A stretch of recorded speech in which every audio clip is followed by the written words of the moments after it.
नमस्कार दोस्तों। हम देख रहे थे हिंदी भाषा का उद्भव और विकास, और हिंदी भाषा की उद्भव और विकास में जो हमारा आज का विषय है वो अंतिम विषय होगा। ठीक है जी।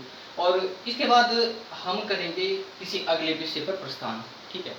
तो बिहारी हिंदी और पहाड़ी हिंदी हमारे आज के छोटे छोटे दो विषय हैं, और ये अंतिम विषय है। तो मैं इसके संबंध में कुछ बताना चाहूँगा कि इसके बाद हम एक प्रश्न उत्तरी करने वाले हैं। ठीक है। प्रश्न उत्तरी इस तरह से होगी जो हमने आज तक पढ़ा है, जैसे हिंदी भाषा की उत्पत्ति किस तरह से होती है, उसकी विशेषताएं क्या क्या हैं, वर्गीकरण क्या है, हिंदी की वो भाषाएं बोलियां कौन सी है। तो नेट के सिलेबस में बहुत सारे ऐसे विषय थे, ऐसे बहुत सारे टॉपिक थे जिनको हमने अब तक स्टडी कर लिया है। ठीक है। तो अब हमारे सामने ये आज अंतिम विषय है बिहारी हिंदी और पहाड़ी हिंदी, क्योंकि नेट के सिलेबस में लगे हुए हैं, इसीलिए मैं इनको पढ़ा रहा हूँ। ठीक है। तो इसके बाद हम करेंगे इनके प्रश्नोत्तरी, और प्रश्नोत्तरी इस तरह से होगी कि जैसे नेट में प्रश्न पूछे जाते हैं उस तरह के हम प्रश्न बनाएंगे, और जो अन्य परीक्षाओं में जिस तरह से प्रश्न पूछने की बनने की संभावना होती है उस तरह से हम प्रश्न देखेंगे। ठीक है। तो आप अपना मूल्यांकन या मैं खुद का मूल्यांकन करेंगे, हम लोग सब मिलके, कि किस तरह से हम जितना हमने पढ़ा है कितना हमें समझ आया है और किस तरह से प्रश्न बन सकते हैं। ठीक है। तो वो हम देखेंगे। ठीक है। तो सबसे पहले हम देख लेते हैं बिहारी हिंदी और पहाड़ी हिंदी को।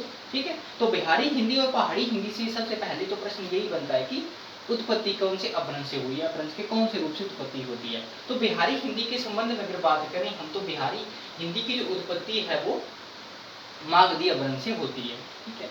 मागधी अपभ्रंश से बिहारी हिंदी की उत्पत्ति होती है। ठीक है जी।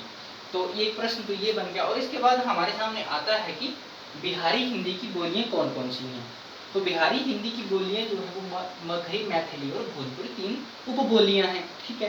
तो देखिए, मैथिली हमारे लिए महत्वपूर्ण है क्योंकि ये आदिकालीन जो कवि हुए हैं विद्यापति, और कुछ का ग्रंथ भी है जैसे वर्ण रत्नाकर हैं। ठीक है। तो इस तरह के ग्रंथों में भी मैथिली का प्रयोग हमें देखने को मिल जाता है। तो मैथिली हमारे लिए महत्वपूर्ण भाषा हो जाती है, और ये संविधान की 8वीं अनुसूची में भी है। तो उस तरह से भी हमारे लिए महत्वपूर्ण है। और मगही और भोजपुरी ये हमें याद करनी चाहिए क्योंकि परीक्षा में पूछे जाते हैं इस तरह के प्रश्न की बिहारी हिंदी की कौन सी बोलियां हैं। ठीक है जी। तो मगही और मैथिली हम याद कर सकते हैं कि दोनों जो शब्द हैं, इनका जो दोनों शब्दों का जो पहला अक्षर है या पहला वर्ण है वो मुंह से शुरू हो रहा है। और भोजपुरी इतनी आपको पता ही कि इतनी प्रचलित भी है और ये महत्वपूर्ण भाषा भी है। ठीक है जी। तो भोजपुरी के एक सबसे बड़ी विशेषता, किसी परीक्षा में प्रश्न पूछा गया था कि हिंदी प्रदेशों में सबसे ज्यादा कौन सी बोली बोली जाती है, तो भोजपुरी सबसे ज्यादा बोली जाती है। अब खड़ी बोली को वहाँ पे कई लोग टिके लगा सकते थे क्योंकि खड़ी बोली जो वो आपको पता ही है हमारी साहित्यिक भाषा भी है, और हम कह सकते हैं सरकारी भाषा भी है, सिनेमा की भाषा है। तो खड़ी बोली कई लोग करके आए होंगे, परंतु भोजपुरी जो है वो हिंदी प्रदेशों में सबसे ज्यादा भोजपुरी बोली बोली जाती है। तो मैं इसको लिख देता हूँ, हिंदी प्रदेशों में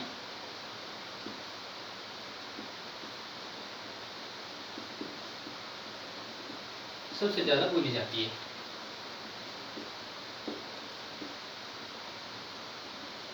बोली जाती है। ठीक है जी। तो इसको आप लिख लीजिएगा क्योंकि इससे प्रश्न बनने की संभावना है।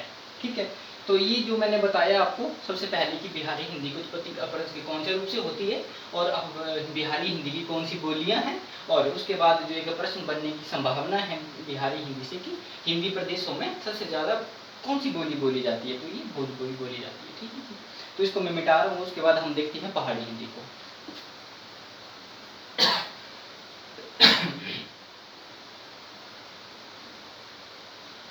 ये हमारा अंतिम विषय है आज का, और नेट के सिलेबस को जब आप उठा के देखेंगे तो भाषा विज्ञान का जो विषय उसमें से बहुत सारे जो टॉपिक थे वो अब तक हमने पढ़ लिए हैं। ठीक है जी। बहुत सारे टॉपिक पढ़ लिए हैं। कभी मैं बताऊंगा कि कौन कौन से टॉपिक हमने पढ़ लिए, शायद मैं भी बताऊँ इस वीडियो के अंदर। ठीक है। पहाड़ी हिंदी, मार्कर नहीं चल रहा है। पहाड़ी हिंदी, पहाड़ी हिंदी। तो पहाड़ी हिंदी जो है वो आपको पता ही है, हमने पहले देख भी लिया था। तो पहाड़ी हिंदी को हम मुख्यतः दो भागों में यहाँ पे वर्गीकृत करेंगे, जैसे पश्चिमी पहाड़ी, पश्चिमी पहाड़ी, और उसके बाद हम देखेंगे जो दूसरी है वो है मध्यवर्ती केंद्रीय पहाड़ी, मध्यवर्ती या केंद्रीय पहाड़ी। केंद्रीय पहाड़ी।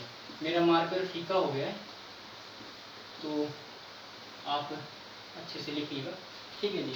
तो पश्चिमी पहाड़ी के अंतर्गत जो मैंने आपको कहा था कि कौन सी बोलियां आती हैं, ये हमने पहले भी डिस्कस कर लिया था। तो पश्चिमी पहाड़ी के अंतर्गत जो बोलियां आती हैं वो आती हैं हिमाचल प्रदेश की जितनी सारी बोलियां हैं, हिमाचल प्रदेश में जितनी बोलियां बोली जाती हैं, और कुछ एक कह सकते हैं कि जम्मू कश्मीर की बोलियां जो हैं वो पश्चिमी पहाड़ी के अंतर्गत आती हैं।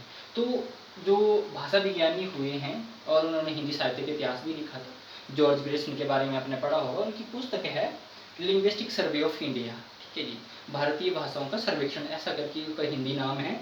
तो उसमें जो उन्होंने कहा है वो 62 बोलियां पश्चिमी हिंदी के अंतर्गत कही हैं। कितनी बोलियां? 62 बोलियां।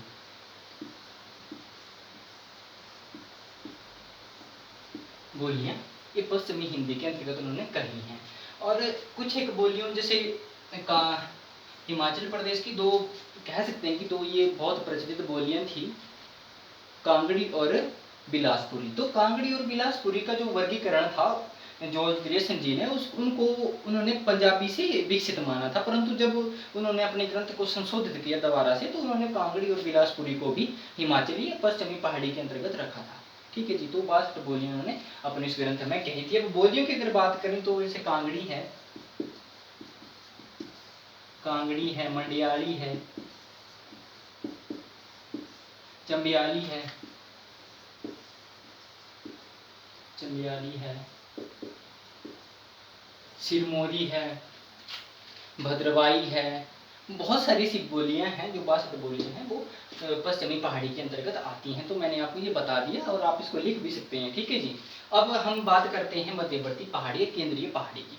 तो केंद्रीय या मध्यवर्ती जो पहाड़ी थी इसके अंतर्गत दो बोलियां आती हैं, ठीक है जी। कौन कौन सी बोलियां आती हैं? आती हैं आपकी कुमाऊनी और गढ़वाली, ठीक है जी। तो ये जो दो बोलियां हैं ये कहाँ बोली जाती है? ये बोली जाती है उत्तराखंड में, ठीक है जी। ये बोलियां उत्तराखंड में बोली जाती हैं। तो हमने देख लिया है इसको, और ये मुझे लगता है कि हमने बहुत सारा डीपली जाके देखा है, और नेट जो सिलेबस है, नेट का सिलेबस, उसके हिसाब से मैं पढ़ा भी रहा हूँ, और खुद की उस तरह से अपने लेवल के हिसाब से जिस तरह से मैंने खुद पढ़ा था, जो मेरे पास मटेरियल है मैं उस हिसाब से आपको पढ़ाता हूँ, ठीक है जी। तो अब हम बात करते हैं कि जो आगे होने वाला ये विषय हमारा खत्म होता है भी, तो हम आगे करेंगे प्रश्नोत्तरी, ठीक है। जो हमने अब तक पढ़ा है उसकी हम प्रश्नोत्तरी करेंगे, ठीक है जी। और एक विषय तो हमारा खत्म हो गया। अब हम देखते हैं कि इसके बाद हमारा कौन सा विषय, जैसे हिंदी की ऐतिहासिक पृष्ठभूमि ये हमने देख ली है, प्राचीन भारतीय आर्य भाषाएं हमने देख ली, मध्यकालीन भारतीय आर्य भाषाएं देख ली, पाली, प्राकृत, शोरशैनी, अर्धमागधी, मागधी, अपभ्रंश और उनकी विशेषताएं ये हमने देख ली हुई हैं। इतनी जो पिछली वीडियो है उनमें सब में हमने देख ली है, ठीक है जी। तो अब हमारे सामने आगे जो विषय है वो है अपभ्रंश, अवहट और पुरानी हिंदी का संबंध। तो इसके संबंध में मैं वीडियो बनाऊंगा और हम देखेंगे इस विषय को भी, क्योंकि नेट के सिलेबस में लगा है, ठीक है।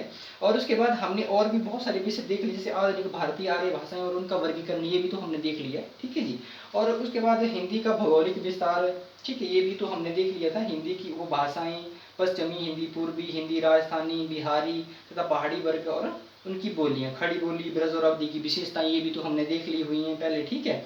हिंदी के विविध रूप ये हमारे सामने अभी बचा हुआ है। तो आज कल का जो हमारा विषय होगा प्रश्नोत्तरी के बाद का, वो होगा अपभ्रंश, अवहट और पुरानी हिंदी का संबंध, किस तरह से विद्वानों के क्या क्या मत से चंद्रधर शर्मा गुलेरी ने क्या कहा है, अपभ्रंश को पुरानी हिंदी कहा था, आचार्य रामचंद्र शुक्ल ने क्या कहा है, राहुल शंकराचार्य जी ने क्या कहा, जो भी विद्वान है, जो महत्वपूर्ण विद्वान होंगे उनके संबंध में हम देखेंगे, ठीक है जी। तो आज के लिए मुझे लगता है कि ये बहुत है, और अब हम अगली वीडियो में मिलेंगे।